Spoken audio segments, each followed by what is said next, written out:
record this.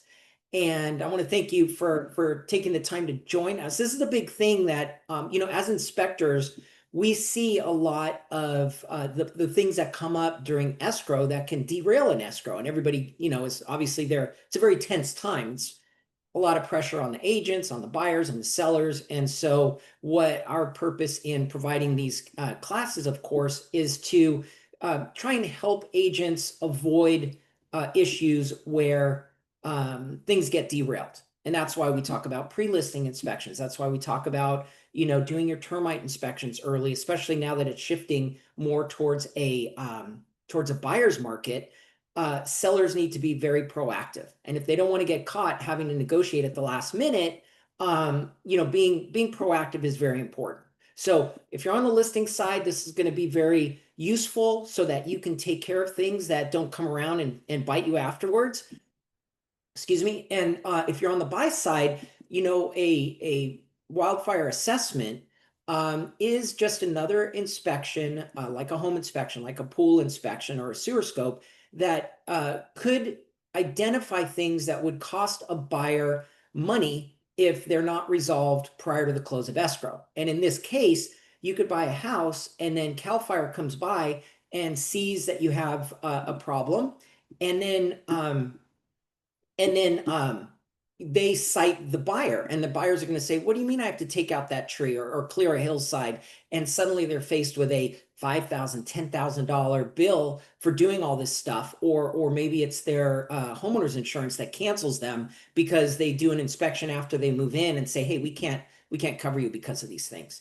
So that's what we're going to touch on, is the disclosure aspect that is incumbent on the sellers to disclose to the buyer. And also just to give you a heads up, if you're a buyer's agent, that, hey, maybe this is something else that you could use if you wanted to negotiate the price, or just be confident that your client is going to be able to get homeowners insurance, that they're not going to all of a sudden be faced with, big expense. And also that, their home is less vulnerable to these wind-driven fires. So I'm going to share my screen here. We're going to launch a quick poll here too, as you're getting that set up, Philippe, because I think you mentioned a few good topics. Oh, yeah. So we want to make sure that, in the future, we want to provide webinars and classes on topics that agents and everybody's interested in learning. So obviously we can customize just about anything. Can you guys see the poll? Can everybody see the poll here? You can? Okay, so go ahead and select. And obviously, if you have something that is not on the list, just let us know, because like I said, we can customize just about anything. And then, of course, I want to open it up as well.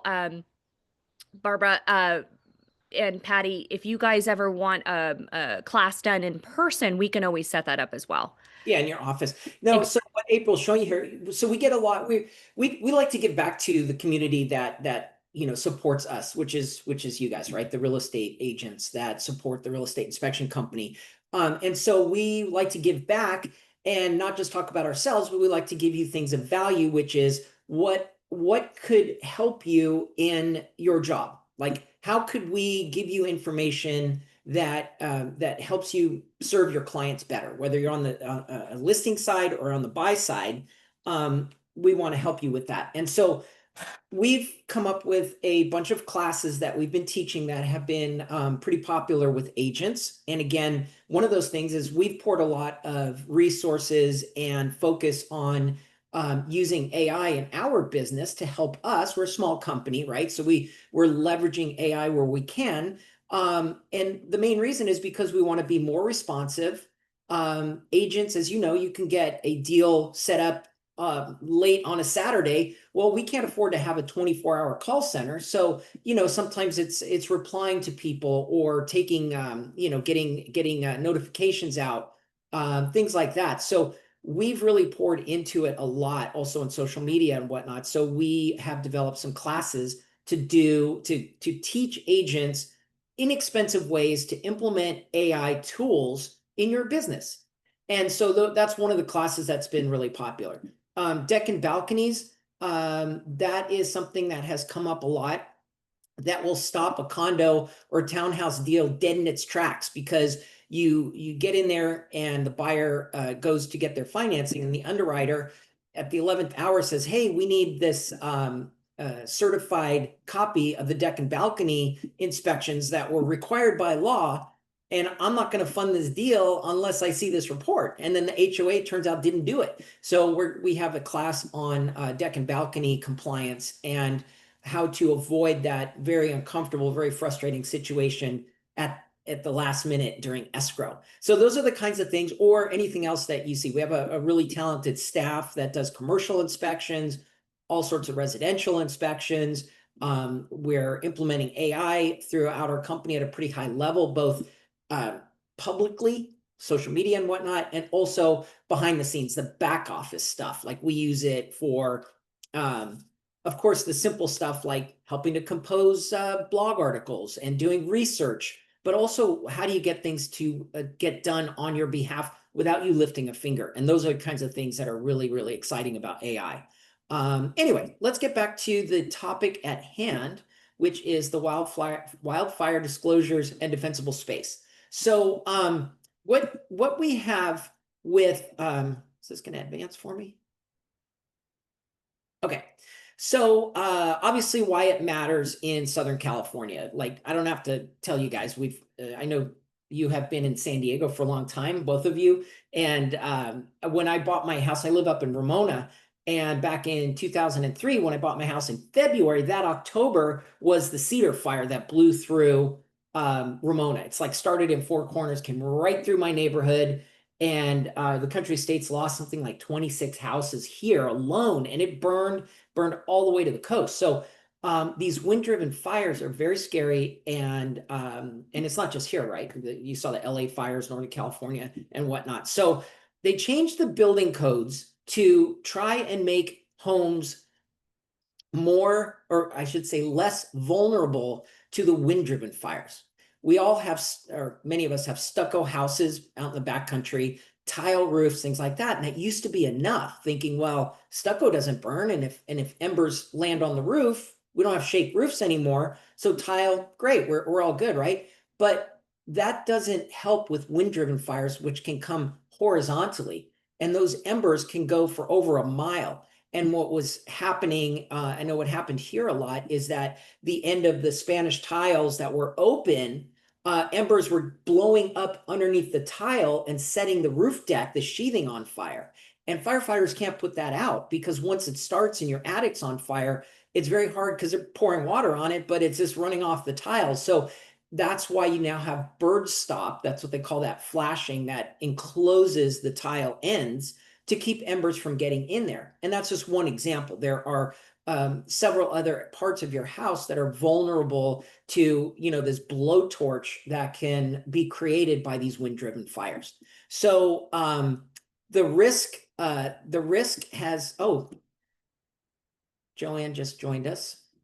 Glad you can make it, Joanne. I know you said you might not be able to, so welcome. We just got started about talking about what started these new laws and where we're going with it and what has changed recently. So just to recap, go back a few minutes here. In 2010, the building code changed for homes that are located in high and very high fire danger areas. And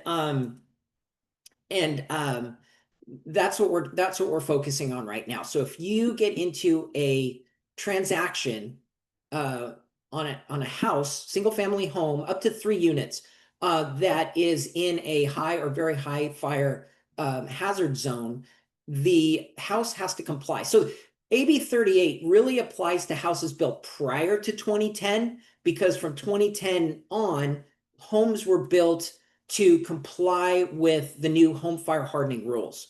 And so that's why we're really focused on houses that were built prior to that. Most of San Diego obviously was built prior to 2010. The hazard zones are ever increasing. They keep just expanding and expanding that. And what they want to do, obviously, is try to get people who, they can't force you to do this, but they're trying to get people who have older homes to upgrade their homes so that they will not burn. So we're going to talk about hardening techniques that you want a buyer to understand. If the house hasn't been upgraded, these are things they can do. What defensible space means to them and why it's important. What are some fire hazards that we can all watch out for? Even in newer homes that have been built up to the home fire hardening standards, there are still a lot of hazards that can be present on a property. So you bought a house in 2012, but a lot of landscaping's been done, and now that's well over 10 years ago. Landscaping grows, foliage grows, and now people build kids play structures right next to a home, or they put firewood right next to a home. So these things can all of a sudden create a fire hazard where none existed before. So we're going to talk about some of those. Okay, so starting this past July, California implemented a little bit more that you need to do regarding disclosures of houses built prior to 2010 and what upgrades have or have not been done.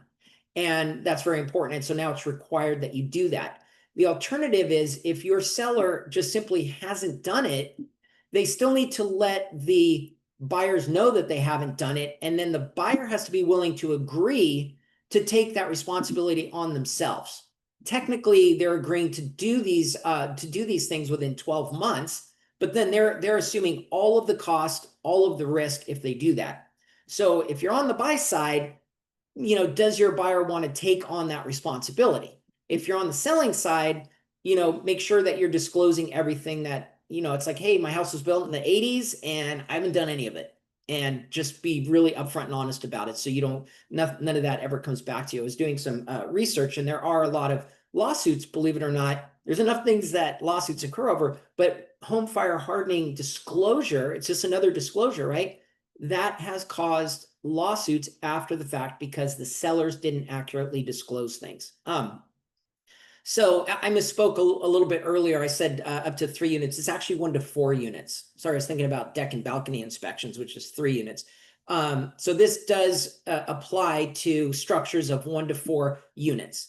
Again, houses built prior to 2010, and those that are located in high risk zones. And I'm going to give you the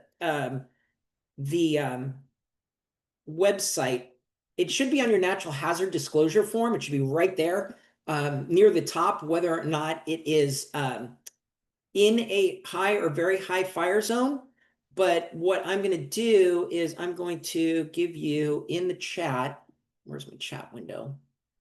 Can I chat when I'm sharing my screen? Yes. Okay. This is the website that you can check if you want to see if a house you're dealing with is in a high or very high fire zone. You may want to do that even before you have the natural hazard disclosure and tell your buyers, hey, or your sellers, if you're getting a listing, before you have the NHD done, look it up so that you know what to anticipate, right? That's the best way for you to make your job easier, is to be very proactive.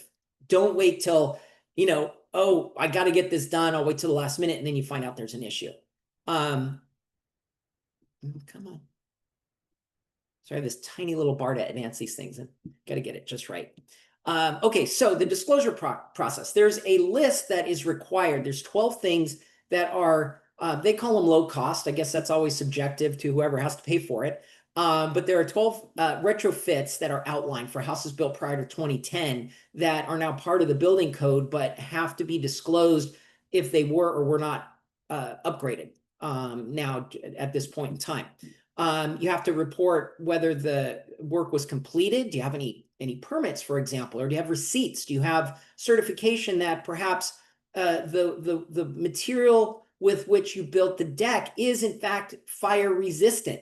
Because if you're just going down and buying Douglas fir and building a deck right along your house, that's very flammable. So did you use wood or other material that isn't flammable? And do you have a certificate that shows that material does comply and is fire resistant? So always keep those things. Encourage your sellers to get those documents together if they did upgrades on the house. Same thing with windows, any work that they've done. Then again, the seller has to disclose, was work only partially done? Was it done without permits? Who did it? Did they do it themselves? Did they get just unlicensed people to do it?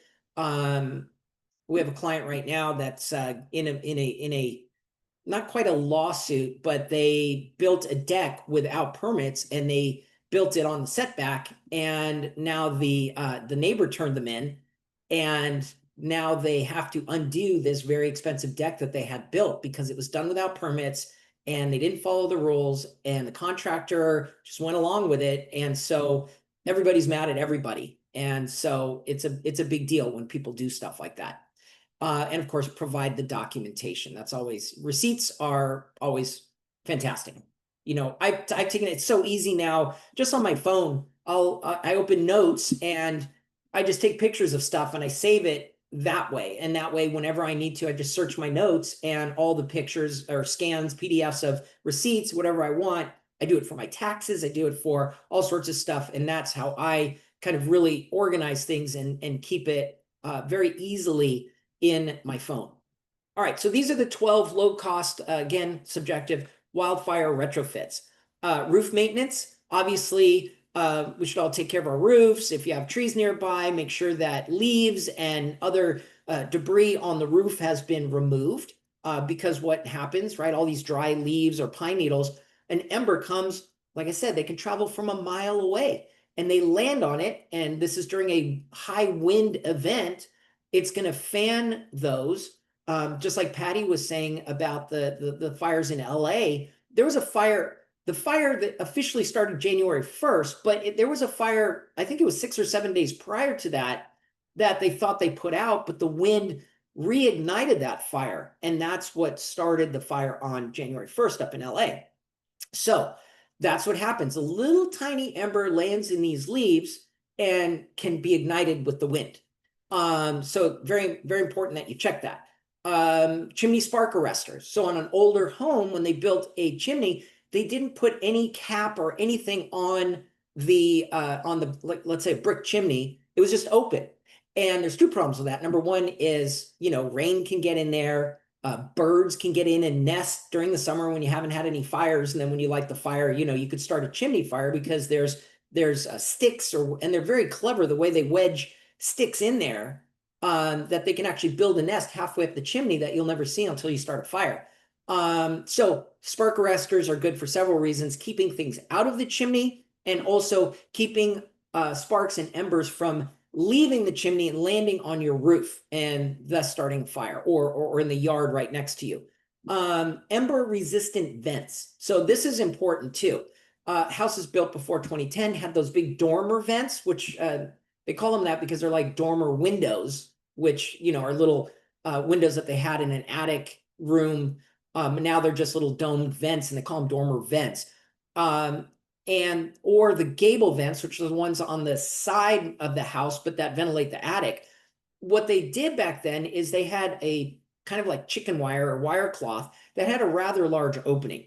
They thought, well, that's good enough because it's going to keep birds and bats and other rodents out of the attic so they don't get in there and nest. Great. And it does that very effectively. What it doesn't do is keep wind-driven embers out of the attic. And so they were going right in through these screens, landing in the attic and setting attics on fire. So now you have these much flatter vents. You'll see new homes have more of them, but they're very low profile, and the openings are very small. And those were designed to keep embers from entering the attic. And my other company, BiteAway, we promote redoing this because if you put a fine mesh screen on all those openings, you can also keep swarming termites out of your attic, and other spiders, other pests out of your attic. So there's a number of good reasons why to do it. But as far as home fire hardening, the main purpose is to keep embers from entering your attic and setting your house on fire. Because the firefighters during a wildfire, they come by and your attic's on fire, they're going to drive right by because your house is a loss already, and they're not going to take the time to try and stop it. If everyone's out, they're just going to let the house burn and try and stop the spread of fire. Exterior windows and doors. This is one that gets a lot of people. we'll see, especially flippers, they will come in, they do a nice job. We've all seen a flip house, look beautiful. Ooh, nice double pane windows that they install. But if it's in a high or very high fire area zone, it's not enough that they're double pane windows. They have to be tempered windows. Why is that? Tempered glass breaks differently. It's like a car windshield. So when it breaks, it kind of cracks into a million pieces, but it stays put. A regular double pane window or an old school window, what happens when it breaks, it's just plate glass, is it breaks in big chunks, and all of a sudden you have this huge opening in the side of your house. Again, wind-driven embers can blow in. So just because they are new windows and just because they're double pane doesn't mean they comply with home fire hardening standards. And this is a big one that could cause a lawsuit after the fact.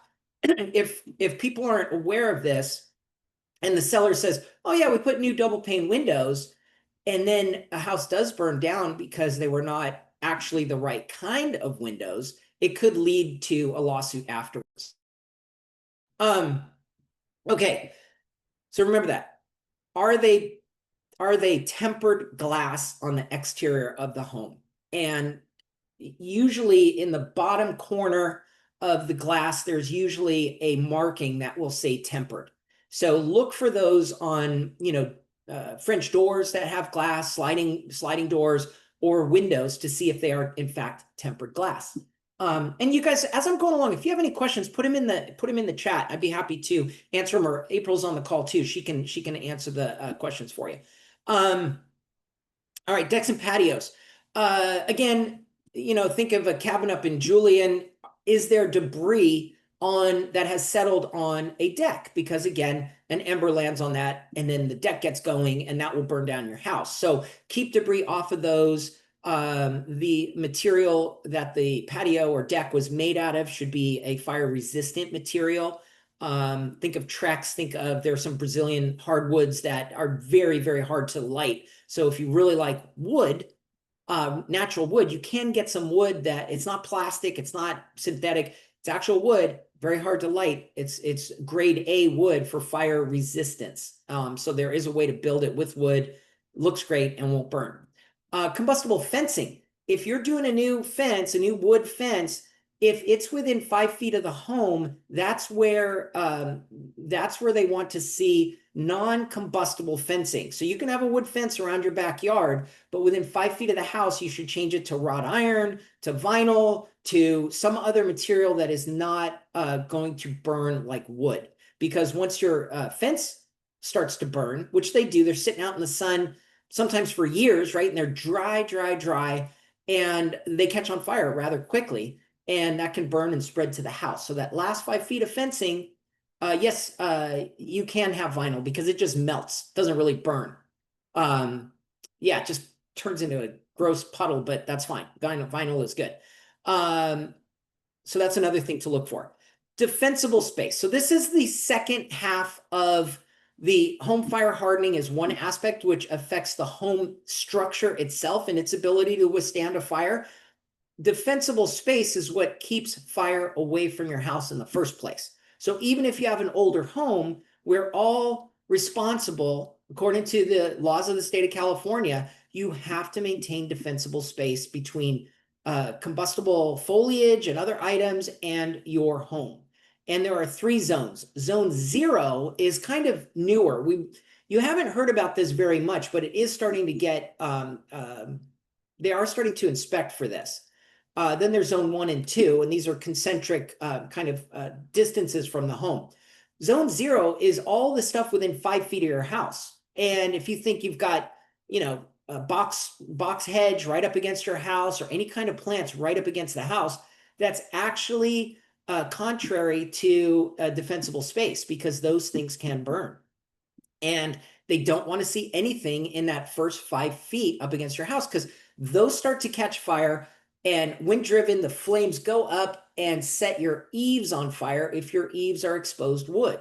And then, of course, it spreads up into your house, into your roof, and the whole house is a total loss. So we're going to go over that in a little bit more detail, but that's something else that they're really starting. Of course, you don't want a big pile of firewood right up against your house. Obviously, if that catches fire, that could also transfer the flames up and into your home. And then further extending out from there, it's things like pine trees and other foliage. You can have pine trees, you can have trees on your property, but you need to cut the bottom branches, and they have to be up from the ground 6 to 10 feet, so that a fire that's burning underneath it is less likely to spread to the tree. Vegetation removal. This is what can cause a buyer to incur a lot of expense after they move in. And that is clearing a hillside or removing a tree that's too close to the house. The average cost to remove a mature tree can be $5,000, maybe more, depending on, is it a big oak tree? Is it a big, huge pine tree? It could be very, very expensive. So you don't want, there's a couple of reasons you don't want big trees right next to the house, of course, which one is fire. Number two is the root system. Like when we do a home inspection, we are very observant of those things. And we see a big tree that is right over the main sewer line, for example. That could be a problem if roots get into that, or if it's too close to the home and can cause structural damage to the foundation. So there's some other issues, but focusing on wildfire, that's something you don't want your clients, your buyers, to have to deal with when they move in, and the homeowner's insurance saying, hey, we're not gonna keep your policy in place because of this tree unless you remove it. All of a sudden, they've spent all their money buying the house. We know how expensive that is. And now they have to pay for tree removal. It's very, very contentious when that happens. Non-combustible mulch. So again, I live up in Ramona, and one of the things that they observed is people would landscape with like tree bark, putting down as mulch. Well, again, that's out in the sun all day and becomes very dry. And with that wind, mulch caught on fire and helps spread the fire. And so now there are mulches you can buy that look natural and real, but they're made out of rubber, like from used tires, and they look great and they don't burn. I've heard there's some other problems with like dogs eating it and getting sick. So I'm not a huge fan of these fake mulches. I say just do rock instead, or decomposed granite. But natural mulch, while it looks nice, has problems. It can be flammable, and also it can attract bugs when it gets wet and sits there and starts to decompose. That's where you can get a lot of earwigs and other kinds of creepy crawly stuff that loves damp wood. Termites, all sorts of beetles love to live in that. Spiders love it. And it's just this wet, damp area around the house. So I'm not a huge fan, but if your clients are buying a house and there's tons of mulch, this is something you need to bring up with them and talk about it. Firewood storage, we touched on that. It should be put on away from the house as far as possible. I know a lot of houses have very small lot lines, and you don't necessarily have 30 feet everywhere, but put it as far away from the home as possible. So if it catches fire during a wind-driven event, it's not going to set the house on fire. Outbuildings, do they have a shed that they put right next to the house? A lot of times these are just obvious, like the ones you buy at Home Depot or Lowe's. They're just 2x4s and whatnot, and they're often up off the ground. And again, embers can get under there and set these sheds on fire. So it's really not a great practice to put this right up against the house. They should be put back in the yard away from the home. So in the event that they do catch fire, it's not going to spread to the main home. And then propane tanks. It's a funny building code. If you have a big tank, again, I'm up in Ramona, right? Everybody's on propane here, but it's the same in Rancho Santa Fe and Valley Center and in lots of parts of Escondido, whatnot. Lots and lots of people have propane tanks. I don't understand this, because you can have 125-gallon tanks, or 2 or 3 of those right up against the house, but any single tank that's bigger than that, like 150 gallons or more, has to be at least 10 feet away. And it doesn't make any sense to me, because 125 gallons is a lot of propane. And in the event that does explode, what happens is fire burning around it builds so much pressure inside that these tanks burst. And then the gas, of course, catches fire, and it's just like an explosion. And so I don't understand that, but just make sure that the propane tanks, and your home inspector should know the requirements for that and just be aware of that. You don't want one of those big 200 or 250 gallon tanks or more. Like Rancho Santa Fe, you may have a 1,000-gallon tank if they have a big heated swimming pool. Those need to be far away from the home. So those are the main 12 things. I know they call them low cost. Moving a propane tank's not that expensive, but you do have to extend the gas lines. So things that are seemingly inexpensive may cost some money. So it's something that you should do, obviously, as an agent, is be proactive and get quotes on all this stuff so your buyers and your sellers are really clear on what that is. But don't be surprised as this market changes very much so to a buyer's market. You're going to be asked as a listing agent to do a lot of these things. And those are going to be negotiable items all of a sudden where they haven't been in the past. So say, hey, you got to comply with AB 38, and I want you to remove this tree, move the propane tank, get that tough shed out of here, all these things that they're going to start doing. So you just be prepared for that. Why partner with the real estate inspection company? We actually were the first home inspection company to do home fire hardening and defensible space inspections. And this started because when this first came out, CAL FIRE was absolutely unable to keep up with the time constraints of your escrow. They, believe it or not, don't care about real estate transactions. They know they have to do these inspections. They do anyway. They just drive around neighborhoods and they will do this enforcement, whether the house is for sale or not. But the last thing they were doing was being responsive to agents who said, hey, I've got a 7-day escrow. I need you to come and inspect the house so that I can close. And they were like, sorry, we're busy. We're putting out fires and, going to car accidents. And it was a big problem. So the real estate inspection company, we developed an inspection which far exceeds what you get from CAL FIRE. Theirs is more of a pass-fail kind of scorecard, and they don't give you a lot of information. They may say, foliage is too close. With our inspection, we do actual measurements. We just like our home inspections, they're detailed with photos, descriptions of what the requirements are, what you need to do. So if you're selling a home, before you get CAL FIRE out there, you can do a one of our home fire hardening evaluations, get the report, take care of all that stuff. Then when and if CAL FIRE does go to the house, it's going to be in compliance because our report will give the homeowner step-by-step details about what is not in compliance with defensible space and home fire hardening. So those two areas. Okay.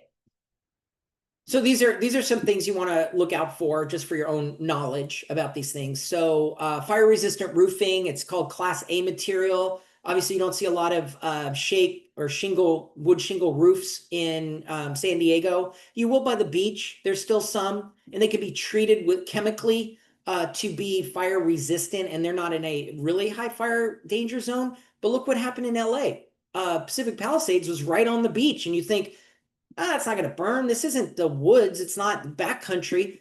They can still burn. So in my opinion, wood shake roofs are so old now, like that is something you should negotiate for, like get a new roof on that house. They're not good. They're brittle. They're dry. They're hard to work on. And as they get older, they look pretty bad. So it might be something you want to do. But fire resistant roofing, ember resistant windows, which we talked about, install dual pane windows, sealed openings. So when you have eaves that are exposed, you literally want to have somebody who caulks in all the gaps through which embers can enter the home, the wall cavity, or the attic by caulking them in. It's pretty simple. It's just time consuming, but go around and caulk all the areas in through which embers could be blown and set the house on fire. Protected vents. We talked about those. So make sure you don't have to replace the vents. There are companies out there who say, oh, let us come in and we'll replace the roof vents and the gable vents. It's very disruptive, destructive replacement. We even have little plugs that go into the soffit vents, which are those round holes that are drilled up in the eaves, right? You've probably seen that. It's usually 2 or 3 per soffit block with a little bit of chicken wire behind it. Well, those are the gaps that are not in compliance anymore. So they're actually caps that exist that pop right in there, and they have a very, very fine mesh screen to keep, like I said, even spiders and termites out of the attic, but allow the ventilation that is required for your attic. So there's a lot of ways to do it and retrofit what you have without being very disruptive or destructive to the stucco, to the roof, anything like that. Defensible space zones, these are 1, 2, and 3 that we talked about. So 0 to 5 feet is anything technically a natural fiber doormat does not comply. And I'm talking, like the what is it called? Anyway, the natural fiber doormats that you see, kind of brownish, those don't comply because if embers land on it, those technically could catch fire. So you want to use a rubber mat or a metal grate of some sort, something. But anything within 5 feet that's combustible technically does not comply with defensible space requirements. Zone 2 is 5 to 30 feet. It's actually 50 feet in San Diego. So you want to reduce flammable vegetation and stored items like kids' play structures, wood patio furniture, firewood, things like that. 30 to 50 feet away. And then that's the zone, but you want to keep those things as far away from the house as possible. And then zone 3 is really the perimeter of the property. This only applies usually to non-tract homes, like, you go to Carmel Valley or somewhere like that. They don't have very big lots, but on the bigger lots, you want to thin and prune vegetation, remove dead plants, remove the lower branches of trees, and regular clearing and inspections. So you want to do this periodically. Don't let the foliage get out of control. All right, I'm gonna wrap up here fairly soon. These are the vulnerabilities. Again, the attached wood fencing. It's a direct pathway for fire to spread to the structure. Gutters. If there are rain gutters on a home, your inspector should be telling you, the buyer's inspector, or if you do pre-listing, should be looking at the gutters to see if they're full of debris. Because again, an ember lands on a bunch of dry leaves, starts to burn, and it spreads to that little bit of exposed wood under the tile, right? That little gap, and it can spread to the roof. So gutters need to be cleaned. They do sell covers that go on top of a gutter that allow water to enter the gutter and be drained away, but leaves just slide over it, and it prevents this issue from happening. So if you have rain gutters on your house, we recommend having these covers installed. Otherwise, you got to keep them clean and clean them out before fire season, which is right now, October, November, and even January. Like, it's pretty much all year round now in California. The Palisades fire was New Year's Day. That's when it started. And so there's no like, oh, it's okay, I don't need to do it now because rains are coming. No. Make sure you keep your gutters clean. And one of the easiest way to do that is to keep branches away from the house. Just have them trimmed back so they're not over your home collecting leaves. The vents, if you need someone to do that, call BiteAway. We can go and rescreen those vents for you and solve that problem. Vegetation, fencing, gutter maintenance. Okay. Come on. Sorry, like I said, I cannot. There we go. All right. So again, our reports are really thorough. You can go with CAL FIRE, that's fine. It's not going to be a really detailed report. It's going to be a pass-fail, which is fine. You can, that's great. If you get our inspection report, it's going to be way more detailed. And if you comply with all the recommendations in that report, you're going to easily pass the CAL FIRE report if CAL FIRE comes by the house. All right. Agent success guide. So client protection, and we talked about insurance, your client's ability to maintain insurance. So sometimes you can't get it. Like, there's parts of Ramona, I can get it, but my neighbor can't. And it's literally sometimes down to the side of the street on which you live. But one of the things that if you're in an area where you could get insurance, but then your home is not in compliance, then of course they can be denied. Your insurance can be denied. So you're looking out for your clients by making sure the house complies with these rules. Risk assessment, I gave you the link to the map, or it will be on the NHD. But you want to look it up, and the maps change. So if this year there's a neighborhood that's not in a high fire zone, doesn't mean that it never will be. As weather patterns change and whatnot, you want to check that. The preparedness, you want to look at the fire hardening components of a home, especially an older home. And we even do this, like I said, with flip homes, especially because they are literally older homes that have been flipped, but the flipper doesn't always bring everything up to code. So while it looks like it's been completely renewed, it's not a new home. It's an older home. So there may be things on a flip house that are still original and need to be checked. Yeah, CAL FIRE prioritizes high-risk areas for inspections. But, like I said, fires are so unpredictable now.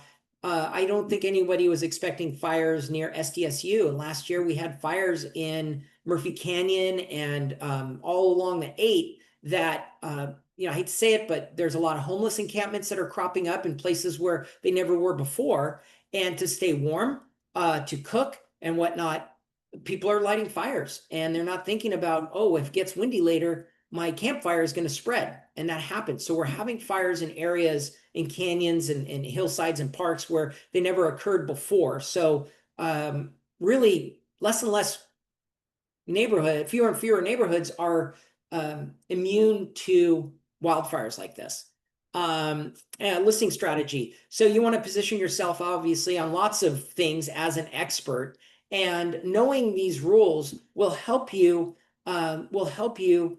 educate your clients and really appear like an authority in this field, which is crucial, right? There's a lot of competition on your guys for your guys' job. And then transactions.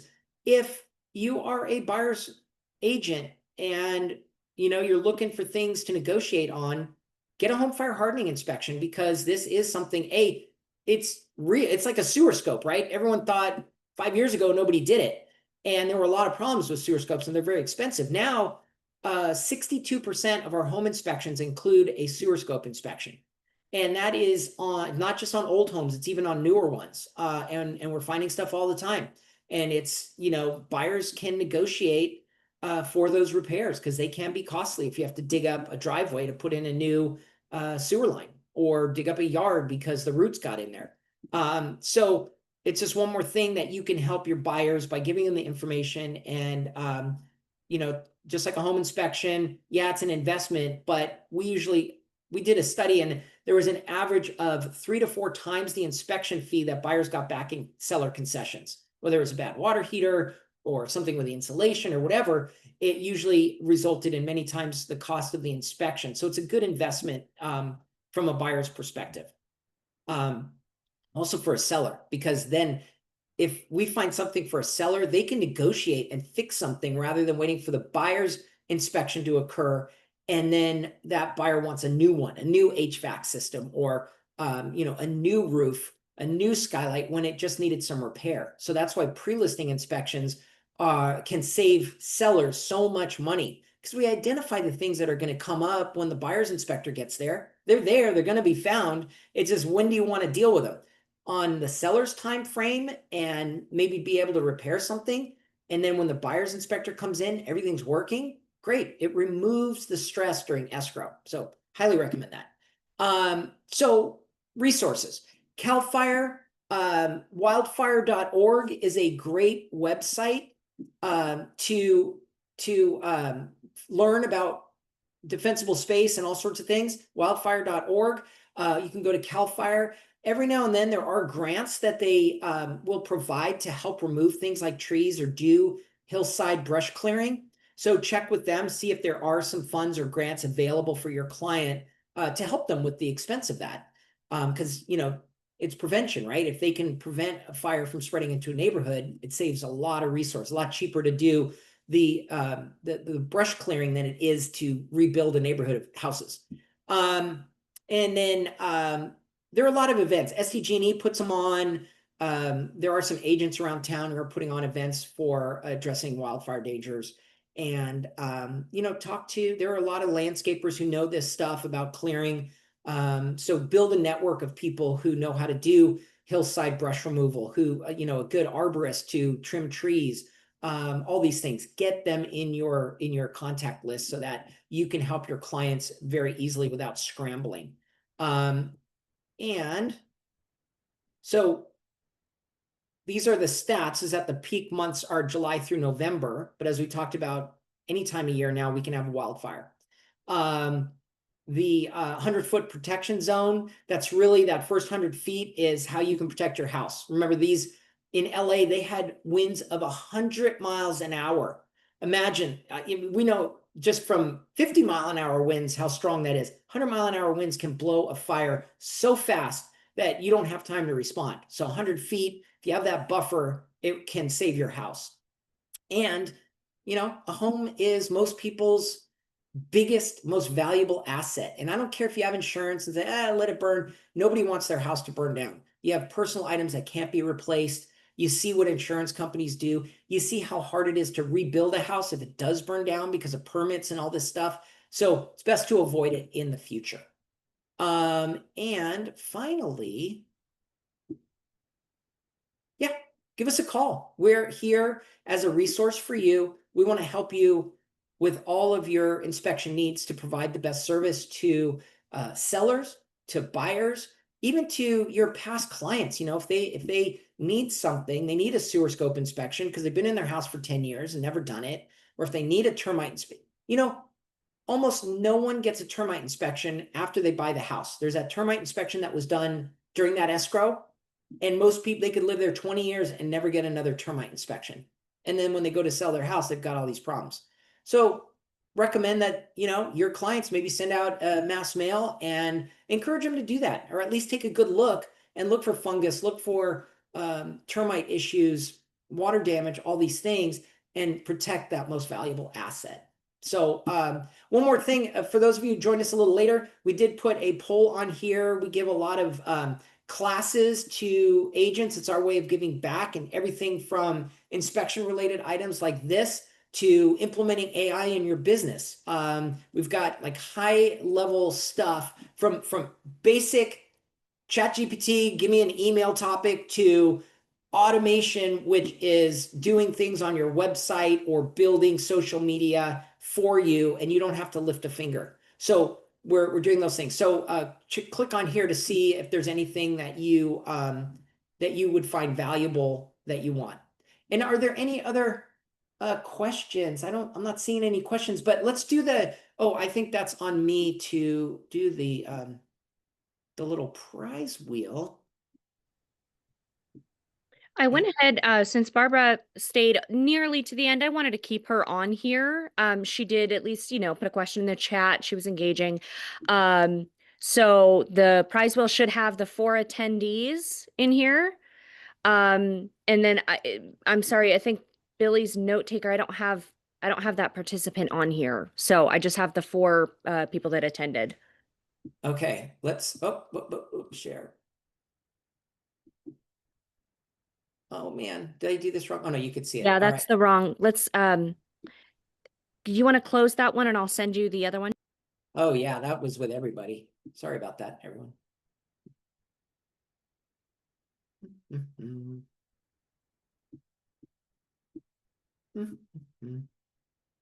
Are you texting it to me? I'll send it in the chat. Give me just 1 second.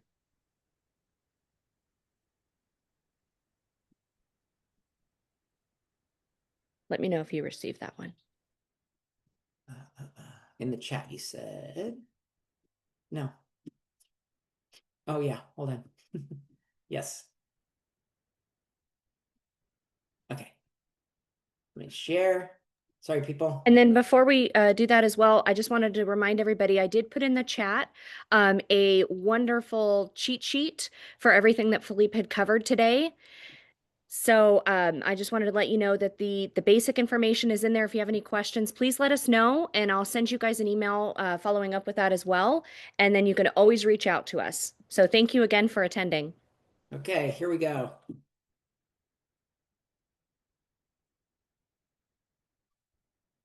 And it looks like Patty. All right, Patty, we need you to send April a mailing address because we're going to mail you that fireproof safe that we talked about as a primer to be fire ready. And so get, if you don't mind, send a message to April, or she can reach out. She can reach out and get your mailing address for that. But otherwise, I want to thank everybody. And yeah, if you have any questions, reach out to us. We're here for you. And if you want us to come in and speak to your office, we're always available to do that on a whole host of topics. So it could be short, 10 minutes, 5 minutes to an hour-long training, whatever you'd like. We're here for you. And we just want to say thank you for supporting the real estate inspection company all these years. And we appreciate it. So with